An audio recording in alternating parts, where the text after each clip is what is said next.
Welcome back viewers, बहुत स्वागत आपका। आप देख रहे हैं आपका शो कहानी कुर्सी की। मैं हूं सौरभ आपके साथ और आज बहुत विशेष प्रोग्राम हो रहा है और मैं आपसे शुरुआत में भी कहा था आज का प्रोग्राम बहुत गौर से सुनिएगा क्योंकि ये चुनाव केवल एक मुद्दे पर जाता हुआ इस वक्त अब दिखाई दे रहा है। चुनाव में खुलकर हिंदू मुसलमान की बातें होने लगी हैं। विपक्ष इसके लिए मोदी जी को जिम्मेदार ठहरा रहा है और मोदी जी कह रहे हैं कांग्रेस पार्टी ने इसकी शुरुआत की। एक छोटा सा फिर से केवल एक रीकैप छोटा सा, क्या कहा प्रधानमंत्री ने कि कांग्रेस का मैनिफेस्टो पढ़िए। वो कह रहे हैं कि आपकी संपत्ति दौलत मतलब महिलाओं का मंगलसूत्र तक लेकर के ये लोग बांट देंगे। किसमें बांट देंगे? याद कीजिए मनमोहन सिंह जी कहा था देश की संपदा पर पहला हक मुसलमानों का है, तो उन्हीं के बीच में आपकी दौलत लेकर के बांटेंगे। महिलाओं का मंगलसूत्र भी नहीं छोड़ेंगे ये लोग, और वो जिनके ज्यादा बच्चे हैं जो घुसपैठी हैं उनके बीच में आपकी दौलत को डिस्ट्रीब्यूट कर देंगे। कांग्रेस का मैनिफेस्टो ये बात कह रहा है। बाकी सारी बातें हमने बयान आपको सुनाई दिए। रागी जी आप मुझे बताइए किसने क्या हिंदू मुसलमान? देखिए, सबसे पहले तो मैं कहना चाहूँगा कि देखिए कपिल सिब्बल जी जो हमेशा कोर्ट में हमेशा रावणों के लिए खड़े होते हैं। जो अयोध्या में मंदिर था भगवान राम के मंदिर में के लिए स्थापना के समय वो सारे रावण के वंशजों के साथ ही खड़े थे और आज उन्होंने प्रधानमंत्री जी को रावण की बात कही। मैं इसकी घोर निंदा करता हूँ, इसकी भर्त्सना करता हूँ। पहली दूसरी बात, प्रधानमंत्री जी का आज ये आक्रामक तेवर जो है मुझे बहुत अच्छा लगा और वाकई प्रधानमंत्री जी जिसे कहते हैं जो 2024 के जो तेवर और रॉ में दिखते थे आज वो लौट आए हैं। 2014 और 2019 दोनों का जो तेवर है वो लौटा है और ये आवश्यक था इस चुनाव। कुछ गलत नहीं कहा उन्होंने? बिल्कुल गलत नहीं कहा। मैं बताता हूं क्यों गलत नहीं कहा। जब बात करते हैं कि हिंदू मुसलमान कर रहा है, इस देश में हिंदू मुसलमान क्यों नहीं होना चाहिए? इस देश का विभाजन कोई इनकार कर सकता है कि हिंदू और मुसलमान के नाम पर ही इस देश का विभाजन हो सकता है? क्या इस बात से इनकार किया जा सकता है कि विभाजन के पश्चात भी भारत के मुसलमानों के एक बड़े वर्ग में उसी मुस्लिम लीग की मानसिकता आज भी जिंदा है? केरल से लेकर के कन्याकुमारी से लेकर के और दिल्ली तक उसी मानसिकता को एक भारत का एक मुस्लिम समाज जिंदा रह रहा है। क्या ये हम भूल जाएं कि कन्हैयालाल की हत्या जो है वो सरतन से जुदा होने के नारे इन्हीं ताकतों ने पैदा किया, इन्हीं के परस्पर ने कन्हैयालाल को मरवाने का काम किया, इन्हीं ताकतों ने इस प्रकार के मुस्लिम इस्लामिक रेडिकलिज्म को इस धरती पर जन्म दिया। क्या हम भूल जाएं कि रोहिंग्या 1000 किलोमीटर से बाहर से बुलाए गए रोहिंग्या को इस देश की डेमोग्राफी बदलने के लिए, मुसलमानों की डेमोग्राफी परिवर्तन करने के लिए इस देश में प्लान तरीके से बसाया गया? क्या इस बात की चर्चा नहीं इस देश के आम चुनाव में होनी चाहिए? क्या इस देश में आम चुनाव में इस बात की चर्चा नहीं होनी चाहिए कि किस प्रकार से सीपीएम और कांग्रेस ने कहा था कि अली और कुली के सहारे हम आसाम में और बंगाल में सत्ता में आते हैं? क्या यह देश भूल जाना चाहिए कि इन्हीं बांग्लादेशियों को ला करके पश्चिम बंगाल, बिहार की पूरी डेमोग्राफी बदल दी गई, आसाम की डेमोग्राफी बदल दी गई और ये वही लोग हैं, ये वही रेडिकल इस्लामिस्ट तत्व हैं जो सरतन के जुदा किनारे और शाहीन बाग के साथ खड़े हो जाते हैं। क्या देश के चुनाव में ऐसी ताकतों के विरोध करने के लिए ये बातें खुल करके नहीं आनी चाहिए? इस बात का जिक्र बिल्कुल होना चाहिए। बस एक चीज और, जो आपने अभी बातें कही तो कुछ गलत नहीं है। इस बार क्या हो गया ऐसा? कांग्रेस कहां कह रही है कि हम मुसलमानों में बांट देंगे भाई हिंदुओं की दौलत लेकर के? देखिए, कांग्रेस कह रही है, आप सोच रही है, आप इसका सोचिए, ये कह नहीं रही है, ये किया जा चुका है। इस देश के हिंदुओं को यह मत भूलना चाहिए कि 4.5 लाख कश्मीरी पंडितों को जिंदे रातों रात 24 घंटे के अंदर भागना पड़ता है इसी मानसिकता के कारण।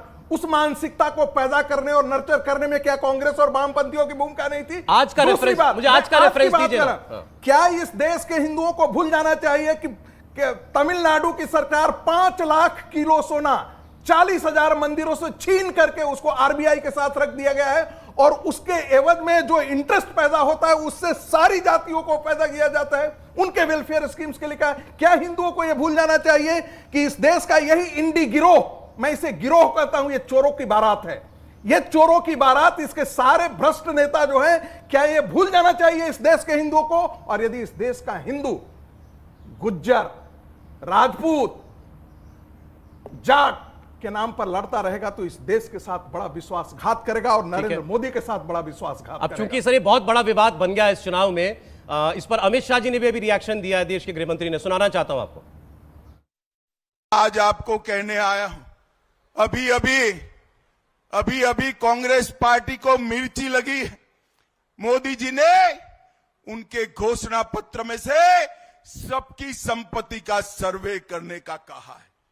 मोदी जी ने कल कहा क्यों करना है इस सर्वे को। कांग्रेस पार्टी पूरी नरेंद्र मोदी पर सवाल उठा रही है। मैं आज कांग्रेस पार्टी को पूछना चाहता हूं, आपके घोषणा पत्र में सर्वे की बात है या नहीं है? राहुल बाबा देश के नाम में स्पष्ट करे।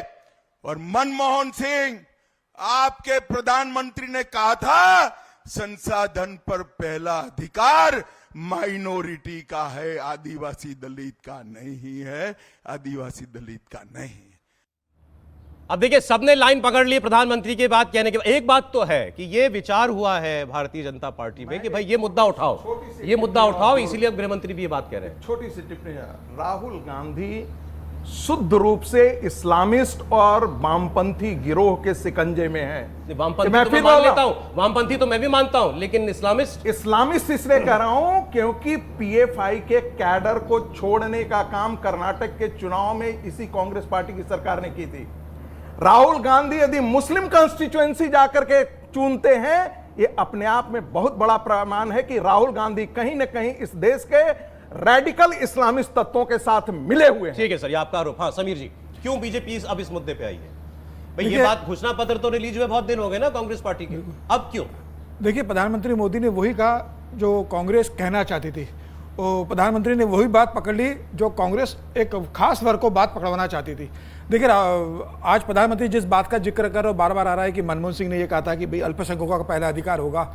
मनमोहन सिंह के पहले मैं कांग्रेस की प्रधानमंत्री रही जवाहरलाल नेहरू की बेटी इंदिरा गांधी का जिक्र करना चाहता हूँ। 71 में इंदिरा गांधी ने कहा था कि हिंदू और मुसलमान दो भाई है, जुड़वा भाई है।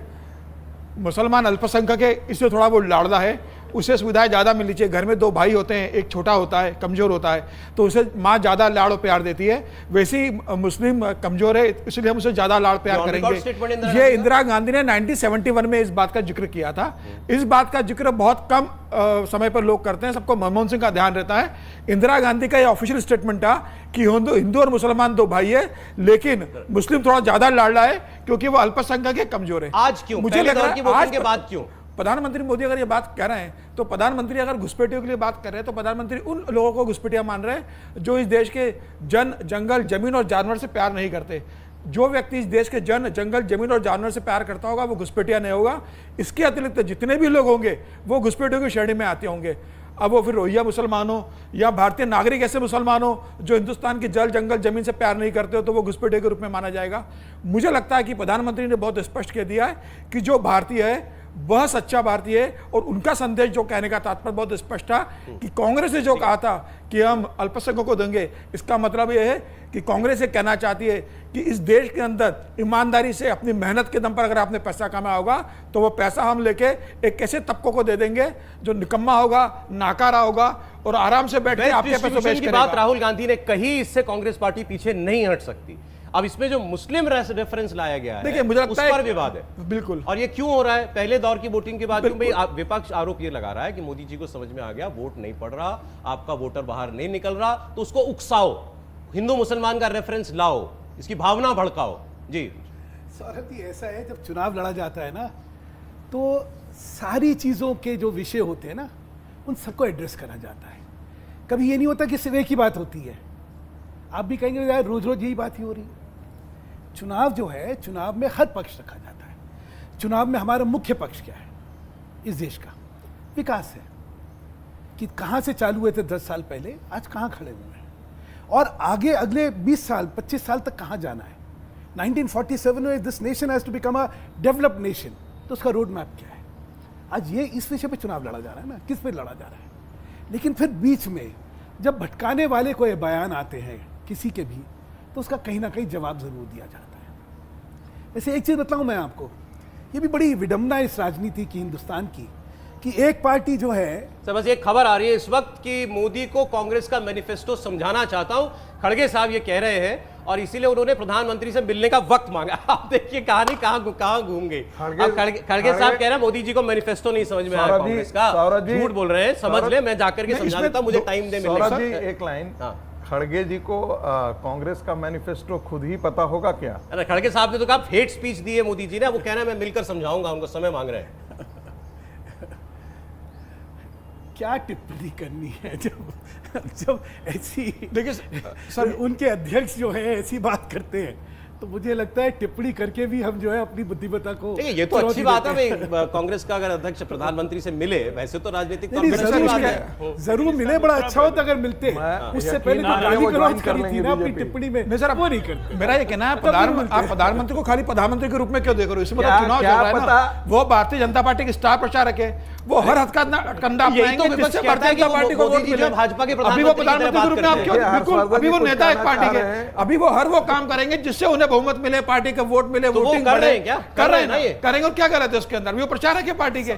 देश के प्रधानमंत्री बनने के बाद अगर वो ये बात करे तो आप कह सकते हो इस समय वो पार्टी के प्रचारक के रूप में बात करने इनकी गए। बात खत्म और हो जाए, चुनाव सवाल रैली में उन्होंने अगर भारतीय जनता पार्टी के स्टार प्रचारक के रूप में अगर वोट बढ़ाने के लिए इस बात का जिक्र किया है तो इसमें कुछ भी गलत नहीं है। हर नेता अपने नहीं, पार्टी बात को कुछ भी हो फैक्ट पर होनी चाहिए। आपको लगता है मोदी फैक्ट पर है? नहीं, उन्हें लगा, उन्होंने जो कहा वो सही कहा ना। कांग्रेस ये कहना चाहती थी, प्रधानमंत्री ने वो बात पकड़ ली अरे और ठीक। रैली में उस पर जिक्र कर दिया है। ठीक, हाँ सुना चाहिए। सर जी होता क्या है, देखिए राजनीति की जो रणनीति में जो गणना करी जाती है वो कैसे करी जाती है। तो कांग्रेस कहती है अच्छा देखिए हमें अगर 50% पे पहुंचना है तो 15% तो चालू हो रहे हैं, तो हमें कितना जाना है? हमें तो 35 ही जाना है। क्यों इसको खुश कर दो, ये कहीं और जाएगा नहीं। तो इसलिए कोई ना कोई बात ऐसी जरूर करी जाएगी जिससे कि मुसलमान जो है आश्रित हो जाए। क्यों? उससे पहले क्या था? पहले मुसलमान सिर्फ कांग्रेस के साथ था, लेकिन जहां जहां रीजनल पार्टीज आई मुसलमान ने कांग्रेस को छोड़ दिया और रीजनल पार्टी के साथ चला गया। क्योंकि कांग्रेस का जो दोहरा चेहरा था, उसकी दोहरी बातचीत जो थी, मुसलमान जान गया था। फिर क्या हुआ? कांग्रेस ने उसको जहां जहां रीजनल पार्टीज हैं उससे भी वोट वापस लेना था। तो ये 15% का वोट बैंक जो है सिर्फ मुसलमानों का, सिर्फ मुसलमानों का, उसको लेने के लिए राहुल गांधी जी जैसी बातें होती हैं वैसी उन्होंने करी। सर लेकिन ये तो भाजपा भी करती है ना भाई, तो भाजपा भी करती है ना। भाई सब मानते हैं कि अगड़ी जातियां भाजपा की हैं। अब आपने वो आर्थिक आधार पर आरक्षण दिया ना। देखिए दो एक याद रखिएगा, राजनीति के सत्य दो हैं। कोई भी कहे वो नहीं है तो झूठ बोलेगा। यू कास्ट योर वोट और यू वोट योर कास्ट, ये एक बड़ा प्रश्न चिन्ह है। क्योंकि हमारे मानना है कि यू वोट योर कास्ट। अब ये हिंदुस्तान की राजनीति का सत्य है। ऐसे ही हिंदू और मुसलमान में मुस्लिम वोट बैंक एक सत्य है, कंसोलिडेटेड सत्य है, और उसकी अपीजमेंट की पॉलिटिक्स वो भी सत्य है। अच्छा इतने दिन से उसका डिविडेंड आ रहा था, अब वो डिविडेंड इसलिए खत्म हो गया कि एक काउंटर रिएक्शन हो गया। जब तुष्टीकरण की अति हो जाती है तो दूसरी तरफ को भी लगता है यार ये तो बहुत बदतमीजी हो गई, ऐसे कैसे चलेगा, और फिर रिवर्स पोलराइजेशन होता है। वो हुआ। अब इस समय कांग्रेस जो मैं यही तो कह रहा था जब आपने कहा पोलराइजेशन क्या होता है, ध्रुवीकरण, रिवर्स पोलराइजेशन की कोशिश है ये। नहीं, ये कोशिश वो भी समझ लीजिए कब होता है। रिवर्स पोलराइजेशन तब होता है जब आप अग्रीव फील करते हैं। हिंदू समाज को जब लगे कि मैं अपने देश में एक दूसरी श्रेणी का नागरिक बन के रह गया हूं तुष्टीकरण की राजनीति में, तब रिवर्स पोलराइजेशन होता है। जहां वो कभी हिंदू का जो मानसिकता है वो वर्चस्व के लिए नहीं है, उसका है जब उसको लगता है मेरे साथ अन्याय हो रहा है, तब हिंदू जो है तब एज हिंदू रिएक्ट करता है। ये जो है, ये जो उन्होंने कहा राहुल गांधी ने, ये it's an affront to the Hindu community. तुम कहना क्या चाह रहे हो भाई? एक तरफ कांग्रेस की नीति हमेशा तुष्टीकरण में इस हद तक थी कि मुसलमान को जो है पहला हिंदुस्तान की संपत्ति पर हक है, और उसके बाद आप कह रहे हैं हम संपत्ति का जो है सारा विवरण लेंगे और बांटेंगे। तो मानसिकता है ना, उस मानसिकता को उजागर करा गया है। ठीक, लेकिन अब बन गया ना ये चुनाव का सबसे बड़ा मुद्दा, ये तो फैक्ट है। नहीं, और बनना ही चाहिए, इसमें कोई भ्रम नहीं होना चाहिए। मैं इतनी देर से सुन रहा हूँ, बार बार ये लगता है कि दो शब्द खूब इस्तेमाल हो रहे हैं कि क्या ये फैक्ट है जो प्रधानमंत्री कह रहे हैं, संविधान बदल दे रहे हैं प्रधानमंत्री, ये फैक्ट है जो राहुल गांधी रोज कहते हैं, देश को बेच दे रहे हैं प्राइम मिनिस्टर नरेंद्र मोदी, ये फैक्ट है जो रोज कह रहे हैं, जो रोज कह रहे हैं कि कुछ लोग सबका हिस्सा छीन के खा जा रहे हैं, लूट के चले जा रहे हैं, ये फैक्ट है। ये सब की सब अफवाह थी ना। तानाशाही है देश में, लोकतंत्र खत्म हो गया है, मर गया है, ये फैक्ट है। इनमें से एक भी फैक्ट नहीं जो राहुल गांधी भारत जोड़ो यात्रा से भारत जोड़ो न्याय यात्रा तक लगातार बोलते रहे। और आप पूछ रहे हैं बार बार कि कहा गया कि नहीं कहा गया, इस लाइन का मतलब कोई भी मुझे बताए। ये पता लगाएंगे कि हिंदुस्तान का धन किसके हाथों में है, कौन से वर्ग के हाथ में। क्लास अरे कमाल है। वर्ग मतलब क्लास, कौन से वर्ग? तो फिर आप तय करेंगे ना, मतलब जिसके पास धन है उससे छीन कर रहे हैं। ओपन एंडेड है। हाँ, मैं वही कह रहा हूं। और उसके बाद क्या है, अब ओपन एंडेड खत्म हो जाता है, उसके बाद वो कहते हैं और इस ऐतिहासिक कदम के बाद हम क्रांतिकारी काम शुरू करेंगे। अब जरा क्रांतिकारी काम दुनिया के किसी भी हिस्से में बताइए। एक पार्टी होती है, एक नेता होता है, उसकी नीति होती है, नियत होती है कि भाई देखो ऐसी पॉलिसी हम लेके आएंगे कि जो नहीं कमा पा रहा है वो भी संपन्न हो। नरेंद्र मोदी का खटाखट कर रहे तो जा रहे हैं। मैं यही तो कह रहा हूं, भारतीय जनता पार्टी के घोषणा पत्र में एक भी कम्युनल लाइन नहीं, प्योर डेवलपमेंट एजेंडा का, बिना फ्री बीज का वो घोषणा पत्र है। कांग्रेस का घोषणा पत्र पूरी तरह से कम्युनल लाइन पर है और इसीलिए वो कहते हैं जितने आर्टिकल हैं, अभिव्यक्ति की स्वतंत्रता से लेकर शिक्षा संस्थानों, अल्पसंख्यक शिक्षा संस्थानों के लिए बात की हुई, और आप कह रहे हैं वो कम्युनल नहीं है। वो कह रहे हैं कि हम माइनॉरिटी इंस्टीट्यूशन आज से थोड़ी है देश में सर। उसकी बात किसी के उसमें घोषणा पत्र में क्यों होनी चाहिए? इसका मतलब आप जामिया और एएमयू की बात कर रहे हैं? भाई हर देश के हर वर्ग के लिए आदमी कुछ ना कुछ लिखता है अपने मैनिफेस्टो के अंदर। अरे तो आप कहते हैं ना कि हम एएमयू और जामिया जैसे 2-4 और बना देंगे। आप कह रहे हैं कि इसके तहत जो उनको मिला हुआ है वो अधिकार हम उसको और सुरक्षित रखेंगे। इसका मतलब क्या हुआ?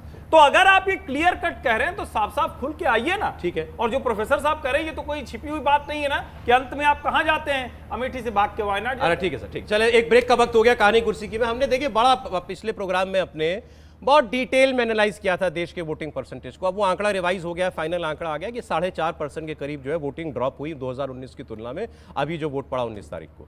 अब इस पर कुछ मोदी विरोधी कुछ विश्लेषक हैं, उन्होंने अपना गणित लगाया। उन्होंने कहा कि नाम ही ले लेता हूँ, योगेंद्र यादव, पहले से फॉरेजिस्ट भी रहे हैं, वैसे प्रोफेसर हैं, और उनका ये कहना है कि भाई भाजपा का डर ये है कि चुनाव वोटिंग में ये दिख गया कि जो सीटें 102 में से भाजपा जीती हुई थी, मतलब मोदी बीजेपी की सीटें, वहां वोटिंग गिर गई है लगभग 6%, लेकिन जो विपक्ष की सीटें थी जहां विपक्ष मजबूत है वहां गिरी 3%। मतलब बीजेपी का वोटर ज्यादा घर बैठ गया। और उन्होंने एक उसमें फ्रेज इस्तेमाल किया, उन्होंने कहा कि जो भक्त भजन कर रहे थे ना, उन्होंने कहा घर बैठ के ही भजन करेंगे। मतलब वो वोटर जो पिछली बार उत्साह में भाजपा के पास चला गया था, उसका उत्साह खत्म हो गया। उन्होंने कहा बुखार उतर गया है इस बार लोगों का, इसीलिए भाजपा को वोट नहीं पड़ रहा है। अब वो वोट जाकर के कांग्रेस को या सपा को या किसी और को दे देगा, यह अलग बात है, लेकिन वो वोट भाजपा को तो नहीं कर रहा जो पिछली बार उत्साह में दौड़ करके चला गया था।